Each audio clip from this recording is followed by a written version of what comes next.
부활에 관해서 말씀을 생각할 때에 이게 조금 우스운 일이지만 한 가지 있었던 일을 말씀드리겠습니다. 유학 가서 그 가족들끼리 옐로스톤에 한번 간 적이 있습니다. 가는 길이 워낙 멀어가지고 저희 차로 한 2박 3일 이상 차를 운전해서 갔던 기억이 있습니다. 상당히 어렵고 힘들게 도착했기 때문에 옐로스톤 입구를 표지판을 보면서 저하고 아내가 감격에 겨워서 자고 있던 그 예원이 그때 초등학교 들어가기 전입니다. 유치원생인데요. 예원이를 막 깨워서 예원아 우리가 옐로스톤에 왔다. 옐로스톤에 드디어 도착했다라고 감격에 겨워서 이야기를 했습니다. 딸이 자다가 깼는데 아버지 어머니가 옐로스톤에 왔다고 감격을 하고 있는데 자기도 뭔가 맞장구를 쳐야 되는데 옐로스톤이 뭔지도 모르고 좌우지간 기뻐해야 되니까 그때 얼떨결에 한 말이 있습니다. 옐로스톤 하니까 딸이 했던 말이 아빠 옐로우는 my favorite color야. 나는 옐로가 좋아. 옐로 색깔 좋아. 그 말을 했습니다. 옐로스톤과 옐로 색깔을 좋아하는 거는 이렇게 말이 다른 거죠. 뭔가 기뻐해야 되겠는데 뭔가 기뻐하고 좋아해야 되겠는데 좋아할 걸 모르니까 마음속에 떠오르는 것을 가지고 나는 아빠 노란색을 좋아해 그렇게 이야기했을 뿐입니다. 믿음 생활할 때 중요한 하나님이 주시는 은혜가 있는데 그 중에 한 가지가 부활입니다. 특별히 부활절을 맞이하거나 부활에 관한 본문을 볼 때에 우리 마음에 부담이 있습니다. 감사해야 되는데 뭔가를 기뻐해야 되는데 무엇을 감사하고 무엇을 기뻐해야 될지 사실 당황스러울 때가 있습니다. 예수님의 부활은 첫 번째 특징이 있습니다. 아무도 사실은 믿지 않고 제자들조차도 부활을 기대하지 않았습니다. 예수님께서는 죽으시기 전에 예수님의 죽으심을 정확하게 말씀하셨을 뿐만 아니라 죽으심을 이야기할 때마다 부활을 반드시 말씀하셨습니다. 요나의 예를 들면서 예수님의 부활에 관해서 여러 번 말씀을 했지만 제자들 가운데 예수님의 죽음뿐만 아니라 예수님께서 부활하실 것이라고 실제로 믿고 기도했던 제자는 한 사람도 없습니다. 제자들보다 예수님의 말씀을 신중하게 듣고 묵상하고 믿음이 깊었던 여인들 중에서도 예수님께서 지금 부활을 말씀하시는데 그 부활이 어떤 것일까를 기대하거나 믿었던 여인들도 한 사람도 없습니다. 오늘 본문을 보시면 그래도 예수님의 부활을 마음에 두었을 것 같은 여인들이 등장하는데 이 여인들에게는 예수님의 부활에 대한 기대는 눈꽃만큼도 없습니다.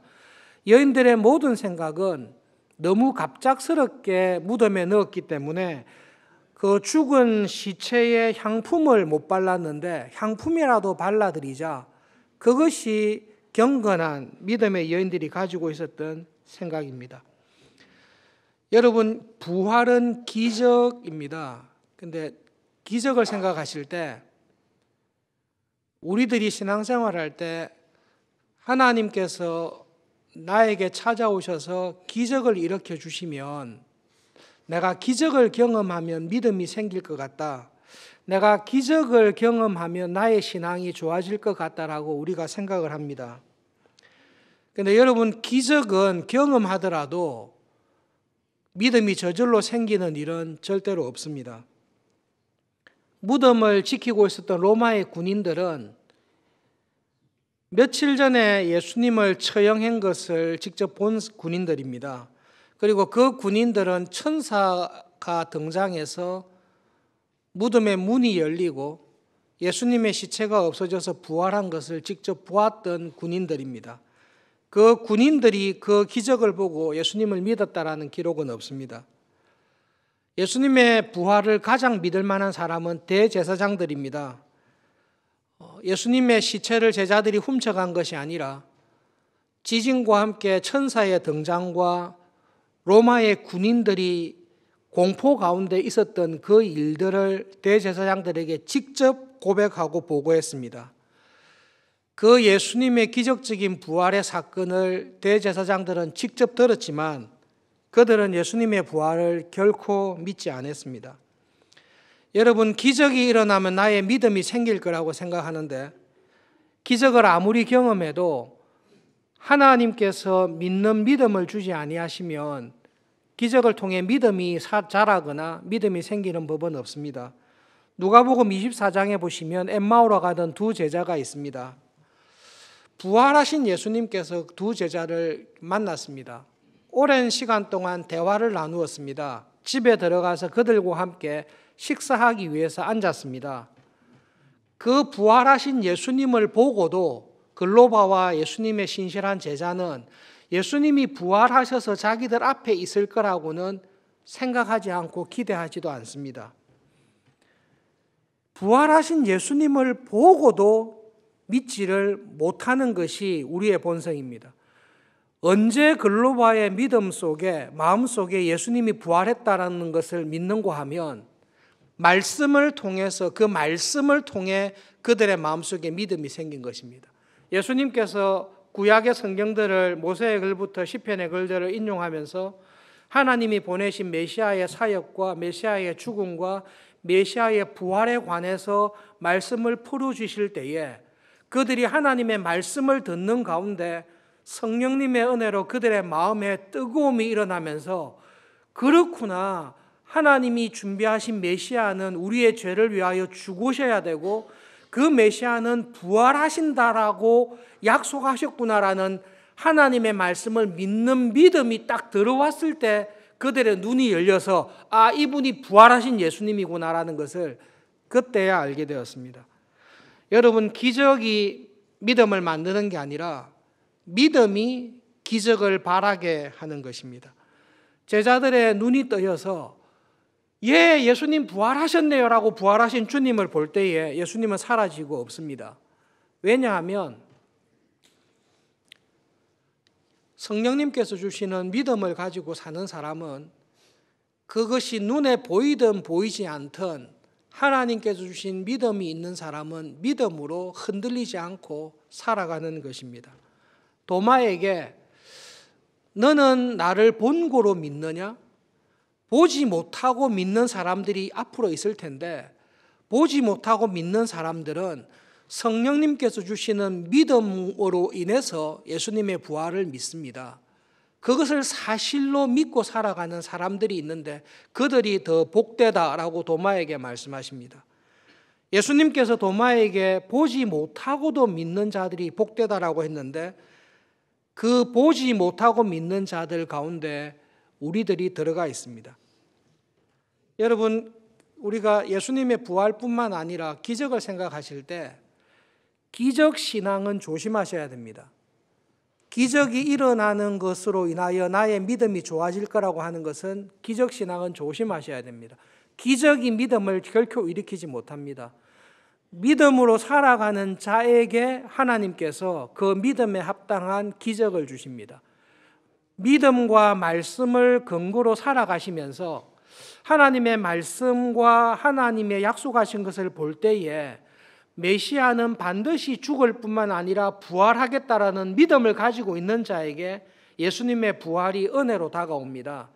하나님의 말씀 안에 딱 살아가시면서 하나님은 정말로 이런 분이시고 이것을 약속하시구나라는 믿음이 있을 때 그 믿음을 붙들고 하나님께 기적을 간구하십시오. 그렇게 할 때에 하나님께서 믿음을 통해 내 삶에 기적을 일으켜 주십니다. 두 가지를 살펴보겠습니다. 예수님에게 부활이 왜 중요한가라는 것 한 가지고 예수님의 부활을 믿는 나에게 어떤 은혜를 주셨는가입니다. 제일 중요한 부분은 예수님에게 부활이 꼭 중요한가? 예수님께서 십자가에서 우리의 죄를 대신하여 죽으시고 내 죄를 속했으면 충분하지 예수님에게 부활이 꼭 필요한가? 왜 예수님에게 부활이 중요한가? 그것을 살펴보겠습니다. 여러분, 옐로스톤이 매년 바뀌지 않습니다. 그런데 옐로스톤을 계속 보다 보시면 되게 좋아하는 사람들은 매년 가고 싶어 할 정도로 좋아합니다. 여러분, 부활이라는 것이 바뀌지 않습니다. 그러나 그 부활을 바라보는 나의 믿음이 말씀과 하나님의 은혜로 인한 믿음이 변화될 때에 부활을 믿고 살아가는 내 생활이 근본적으로 바뀌게 되어 있습니다. 여러분, 부활을 생각하실 때 쉽게 생각하십시오. 복음의 큰 진리는 쉽고 간단합니다. 부활했다는 것은 죽었다라는 말입니다. 그런데 왜 죽습니까? 죄 때문에 죽습니다. 현대의학을 발전시켜서 사람이 죽지 않기 위해서 많은 노력을 과학자들이, 의학자들이 하고 있습니다. 인간의 수명이 100년, 120년, 200년, 인간의 신체 자체를 기계로 바꾸어서 사이보그화시켜서 수백 년을 살도록 만들 수도 있을 것입니다. 그러나 여러분, 사람은 반드시 죽습니다. 왜냐하면 우리는 암 때문에 죽지 않습니다. 우리는 죄 때문에 죽습니다. 그것이 하나님께서 정하신 하나님의 불변하는 원칙입니다. 하나님께서는 죄를 범한 사람은 반드시 죽이십니다. 그렇기 때문에 인간의 수명이 200년 연장된다 할지라도 죄가 있는 한 하나님은 반드시 찾아오셔서 죽이십니다. 예수님께서 십자가에서 죽었습니다. 왜 죽었습니까? 죄 때문에 죽습니다. 근데 만약에 예수님에게 하나님께서 살펴보시고 죽여야 될 죄가 하나라도 있다면 예수님은 절대로 죽음을 이기지 못합니다. 죄가 있는 곳에서는 반드시 죽음이 있습니다. 예수님께서 십자가에서 죽으셨습니다. 그런데 그것으로 끝이 났습니다. 그것은 우리에게 한 가지 답을 주는데요. 예수님도 죄인이었다, 그것입니다. 예수님께서 하나님 보시기에 하나라도 죄가 있으면 예수님은 죽어야 됩니다. 하나님의 본성은 다른 사람의 죄로 인하여, 아버지의 죄로 인하여 아들을 죽이지 않습니다. 모든 사람은 자기의 죄로 죽습니다. 예수님께서 죽고 난 다음에 부활하지 않았다면, 죽음에서 이기지 못했다면 한 가지 결론밖에 없는데요. 죽을 수밖에 없는, 사망에 있을 수밖에 없는 죄가 예수님에게 있었기 때문입니다. 예수님은 부활하심으로 자신에 대하여 한 가지 증명하십니다. 하나님이 보시기에 예수님은 죽어야 될, 사망 가운데 있어야 될 죄가 하나도 없다라는 것을 부활을 통해 우리에게 보여주시는 것입니다. 이렇게 질문할 수 있죠.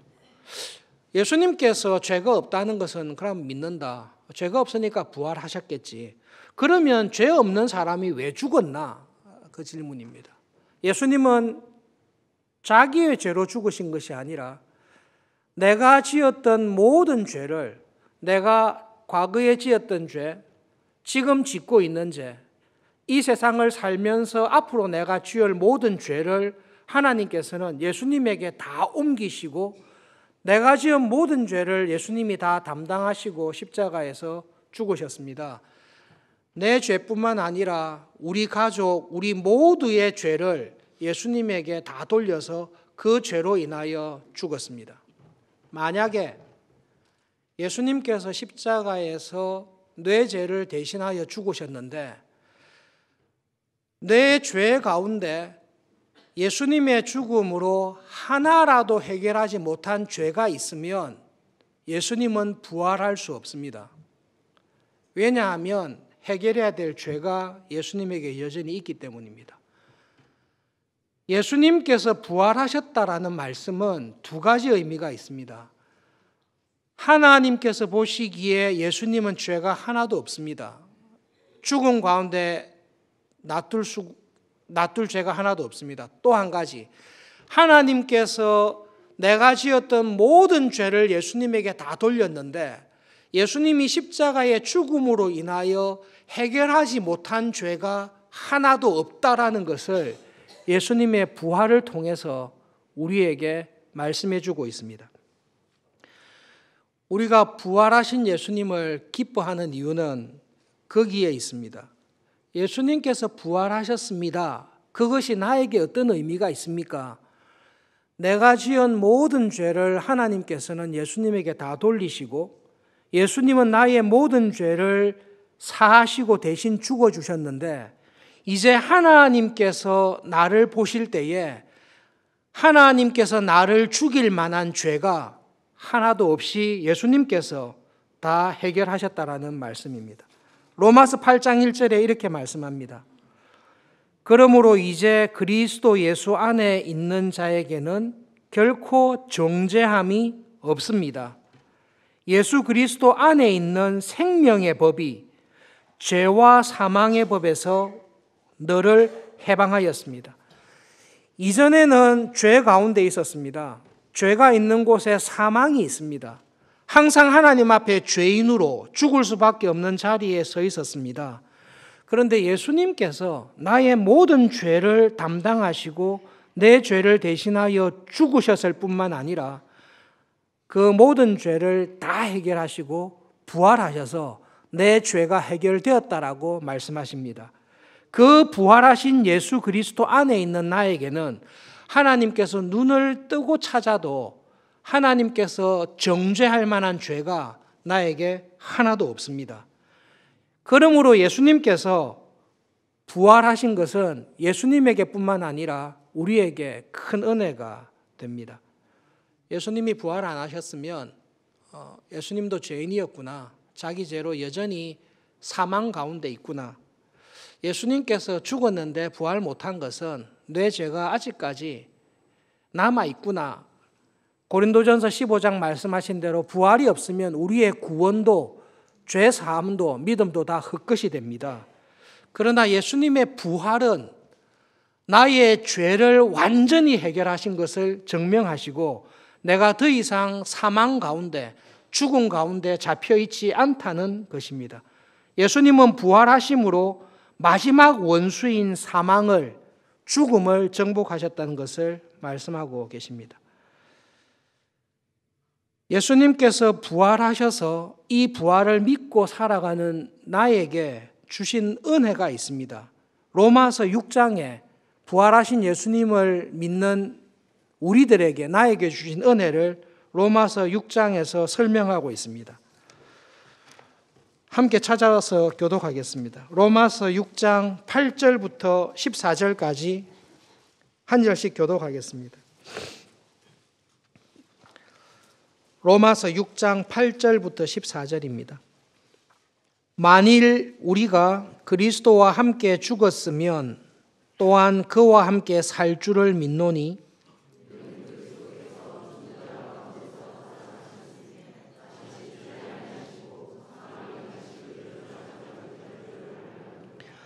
그가 죽으심은 죄에 대하여 단번에 죽으심이요 그가 살아계심은 하나님께 대하여 살아계심이니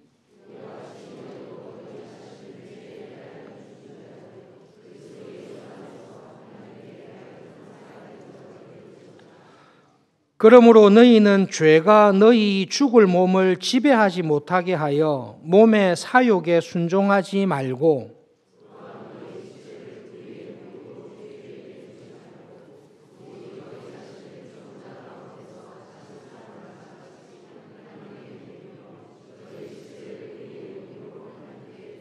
함께 읽겠습니다. 죄가 너희를 주장하지 못하리니 이는 너희가 법 아래에 있지 아니하고 은혜 아래에 있습니다. 예수님께서 부활하신 것을 믿는 나에게 주시는 은혜가 있습니다. 그것은 나는 더 이상 죄 가운데 살지 않습니다. 더 이상 죄가 나를 지배하지 않습니다. 예수님을 믿기 전에는 나를 지배하는 것은 죄입니다. 그리고 나는 그 죄를 지을 수밖에 없는 죄에 끌려 살아가는 사람으로 살았습니다. 그러나 예수님께서는 나의 모든 죄와 죄에 대한 책임을 십자가의 죽음으로 그 죄를 해결하시고 죄가 내 안에서 작용하는 권세를 깨뜨려 버렸습니다. 지금 내 안에는 죄가 지배하는 것이 아니라 예수님의 영, 하나님의 영이신 성령 하나님께서 내 영혼에, 내 마음 안에서 주인으로서 역사하고 계십니다. 예수님의 부활을 믿는 사람은 예수님이 부활하신 것처럼 똑같이 삽니다.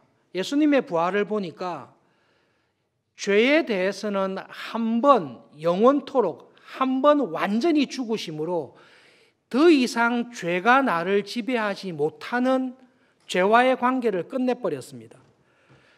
내한테 있는 것은 죄를 따라 살아가는 옛사람의 욕심이나 습성이 잔재가 남아있을 뿐이지 부활하신 예수님을 믿고 살아가는 나에게는 성령님께서 내 삶의 중심에 계시고 성령님께서 나를 주장하고 계십니다.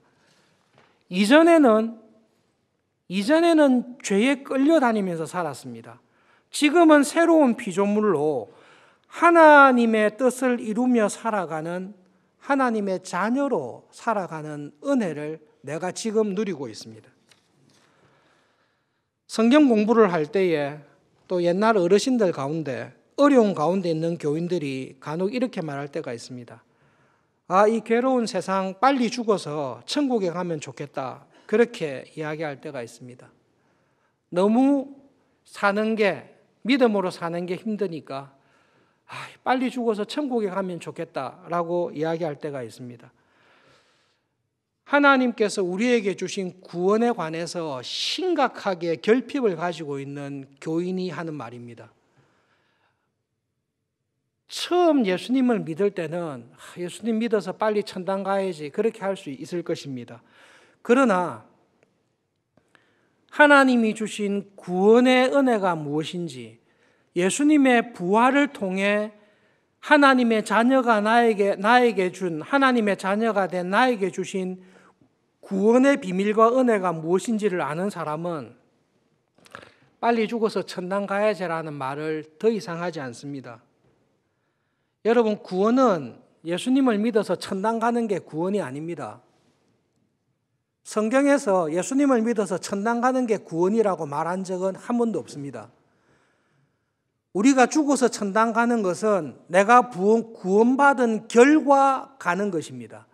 가기 싫어도 구원받은 사람은 죽어서 천당 가게 되어 있습니다. 그것은 구원의 결과입니다. 구원은 무엇입니까? 예수님께서 십자가의 죽으심으로 말미암아 죄에서 나를 구원해 주셨는데 예수님께서 주신 구원은 더 이상 죄에 끌려서 살아가던 삶을 완전히 멈추고 이제는 하나님의 자녀로 거듭나서 하나님의 뜻을 즐거워하며 살아가는 것이 구원입니다. 그것이 예수님께서 우리에게 주시는 구원입니다. 그러므로 구원 얻은 사람은 아이고 죽어서 빨리 천당 가야지라는 생각을 절대로 하지 않습니다. 구원받은 사람은, 구원의 은혜를 아는 사람은 하나님께서 예수님의 십자가의 죽음을 통해 이 구원을 주셨구나, 이 구원의 은혜를 받은 나는 더 이상 죄에 끌려서 살지 않게 되었구나, 더 이상 죄가 나를 주장하지 않구나, 나는 이제 하나님의 영이신 성령님께서 나를 주장하시고 성령님께서 하나님의 뜻을 가르쳐 주시고 성령님께서 내 삶을 하나님의 뜻을 이루는 의의 병기로 살아가도록 나를 이 구원의 자리에 들어가게 해주셨구나. 내가 하루하루 살아갈 때에 주신 이 구원을 즐거워하며 이 구원을 누리면서 살아야 되겠구나.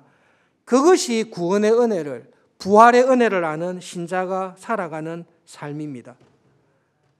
대학 다닐 때 선교단체 모임이 있었습니다. 안 믿는 친구가 찾아왔습니다. 함께 가스펠송을 부르고 일주일간 있었던 큐티를 하면서 생활 가운데 하나님께서 함께 하셨던 것들을 간증하고 성경 공부를 하고 기도 모임을 하고 마치게 되었습니다. 불신자 친구가 마치고 자기를 데리고 왔던 친구에게 이렇게 이야기했습니다. 야, 너희들은 예수님이 진짜 있는 것처럼 믿더라. 그렇게 이야기를 했습니다. 여러 군데를 가봤는데 종교적인 모임을 하는 곳은 가봤는데 그 모임에서는 얘들은 하나님이 진짜 있는 것처럼 믿네. 얘들은 진짜 하나님이 예수님께서 계신 것처럼 믿네라는 것을 그 모임에서 처음 경험했습니다.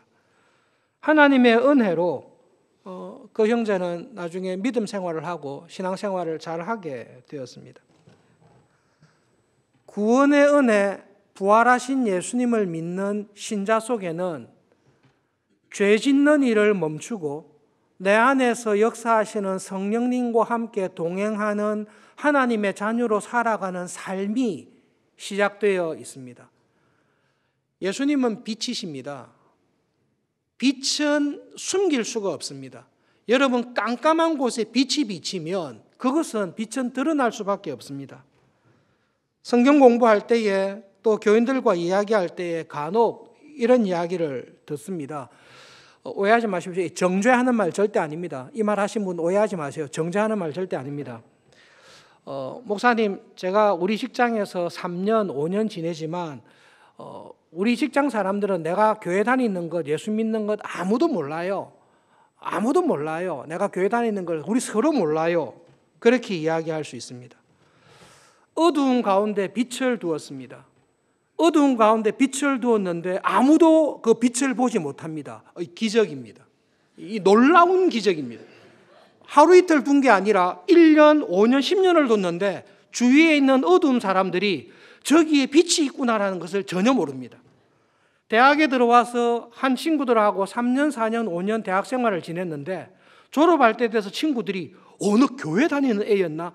아무도 모르는 기적을 우리는 경험하면서 살아가고 있습니다. 빛은 어두운 가운데 있으면 드러나게 되어 있습니다.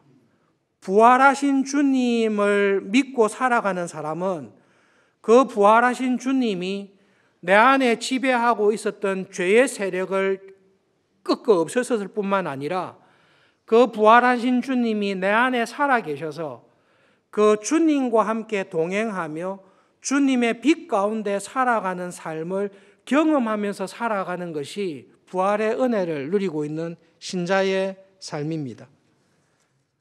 오늘 우리가 부활절에 불렀던 찬송을 부를 텐데요. 우리가 다 아는 찬송입니다. 부활하신 구세주 나 항상 섬깁니다. 부활하신 주님이 저 멀리에 계시지 않습니다. 부활하신 주님은 새로운 보혜사이신 성령님, 예수님의 영이신 성령님을 보내주셔서 그 주님이 내 안에 살아계십니다. 세상은 조롱하고 놀려도 내 안에 살아계신 예수님을 나는 날마다 느낍니다. 예수님 늘 살아계셔서 나와 동행하여 주십니다. 내가 하루하루 살아갈 때에 내 영혼이 주님과 동행하는 것을 누리면서 살아갑니다. 주님은 나에게 말씀해 주십니다. 내 인생에 어려운 문제가 있을 때, 기도의 제목이 있을 때, 고민이 있을 때 말씀을 통해서 예수님의 음성과 성령님의 인도하심을 듣습니다. 주의 말씀은 내 발의 등이요 내 길의 빛입니다. 하나님, 주의 말씀이 내 입에 어찌 단지요 제 입에 꿀보다 더 답니다. 이 사람은 말씀을 읽을 때 꿀을 발랐나? 어떻게 말씀이 꿀보다 다냐? 그렇게 고민하는 교인은 그 은혜를 경험하지 못한 사람입니다. 그러나 주님께서 내 안에 살아계셔서 내가 주님과 동행하며 주님께서 목자가 되셔서 나에게 말씀하시고 나를 인도하시는 것을 경험한 사람은 하나님의 말씀은 꿀보다 더 답니다라는 것을 그냥 압니다. 아빠, 나는 옐로우 색깔이 좋아요. 이런 차원이 되지 않습니다. 이 구원의 은혜를 경험하고 살아가는 사람에게는 죄와 이기며 살아가는 감격이 있습니다. 여전히 죄가 있습니다. 이 육신을 가지고 살아가는 동안 내 안에 항상 죄가 있고 나도 몰랐던 숨어있는 죄들이 말씀을 통해 성령님의 조명으로 드러나는 것을 항상 경험하면서 삽니다. 그러나 그 죄를 경험할 때마다 성령님께서는 이 죄를 인하여 예수님께서 죽으셨고 이 죄가 더 이상 나를 주장하지 않는다라는 것을 성령님께서는 보여주십니다. 오히려 숨겨져 있었던 죄가 드러날 때에 예수님께서 내 죄를 딱 드러내실 때는 예수님이 드러내시는 거하고 사탄이 드러내는 거는 완전히 다른데요. 내 죄가 딱 드러났을 때 사탄은 나한테 뭐라고 하는 거 하면 네 목사가 그런 죄를 아직 짓냐? 하나님이 너를 쓰시겠냐? 이게 사탄의 소리입니다. 성령님께서 죄를 딱 드러내셨을 때는 내가 그 죄를 손볼 거야. 내가 너에게 숨겨져 있었던 그 죄를 드러낸 것은 그 죄에서 자유하게 하기 위해서 네가 감추고 모르고 있었던 그 어두움을 드러내서 그 어두움의 자리에 하나님의 은혜와 믿음으로 주님과 동행하는 삶으로 너를 바꿔줄 거야. 항상 성령님께서 그렇게 우리에게 은혜를 주십니다. 그러한 은혜를 경험하며 믿음으로 살아가는 자에게 주시는 찬송이 있는데요. 예수님은 정말로 부활하셔서 내 안에 살아 계십니다. 예수님 정말로 내 안에 살아 계십니다.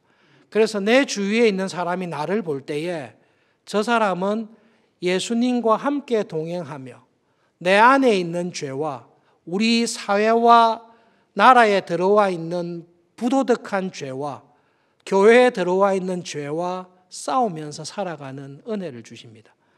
그리고 하나님께서 나를 쓰시구나. 하나님께서 이렇게 나를 쓰시구나라는 것을 분명하게 경험하게 해주십니다. 빨리 죽어서 천당 가야지라고 생각하는 교인들은 구원이 무엇인지를 잘 모르는 것입니다. 구원은 하나님의 뜻을 이 땅에서 이루면서 살아가고 그 하나님의 뜻에 쓰임받는 것입니다. 여러분, 이 땅에서 죄와 싸우며 하나님의 뜻을 이루기 위해 믿음으로 살아갔던 교인이 있습니다. 교인들 가운데 죽어서 천국 가면 되지라고 생각을 해서 살았던 교인이 있습니다.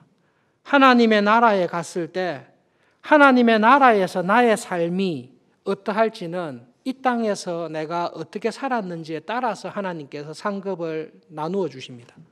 영원토록 나누어 주십니다. 착하고 충성되게 살았던 사람에게는 5골, 10골을 맡기는 은혜를 주실 것입니다. 이 세상에서 죄와 싸우지 않고 옛사람의 욕심에 따라 자기 소견에 살았던 사람은 구원을 얻지만 불 가운데서 구원을 얻을 것입니다. 혹은 자기는 구원을 얻었다라고 거짓된 확신 가운데 자기의 구원이 거짓된 구원인지를 알지 못하고 살아가는 사람도 있을 것입니다. 11월 달 한 주간 살아가실 때 예수님께서 부활하셔서 내 안에 살아 계십니다. 그래서 나는 죄와 싸워서 이깁니다. 이기도록 도와주십니다. 그리고 내 안에 하나님의 뜻이 이루어지는 것을 가족들에게, 교회에, 이 세상에 증거하면서 살아가는 그런 하루하루가 되도록 겸손히 기도하며 주님과 동행하며 살아갈 수 있기를 바랍니다.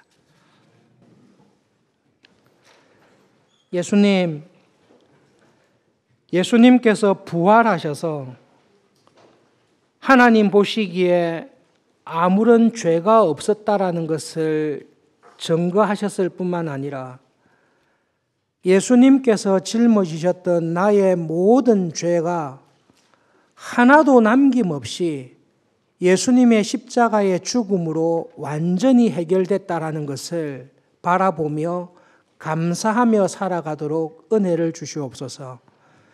이제는 죄가 나를 지배하는 것이 아니라 죄에 끌려 살아가는 것이 아니라 내 안에 살아계시는 성령님께서 하나님의 자녀로 새로운 피조물로 하나님의 뜻을 이루며 살아가도록 구원하여 주신 것을 기억하며 하나님의 새로운 피조물로 살아가는 구원의 즐거움이 저희들의 생활 가운데 항상 있게 해 주시옵소서. 하나님, 예수님의 부활이 멀리 있는 교리가 아니라 우리 하루하루의 생활 가운데 살아서 역사하시는 말씀으로 주님의 음성을 들으며 주님의 뜻에 끝까지 순종하며 주님과 동행하며 살아가는 구원과 부활의 즐거움을 누리며 살아가는 하루하루가 되게 해 주시옵소서. 예수님의 이름으로 기도합니다. 아멘.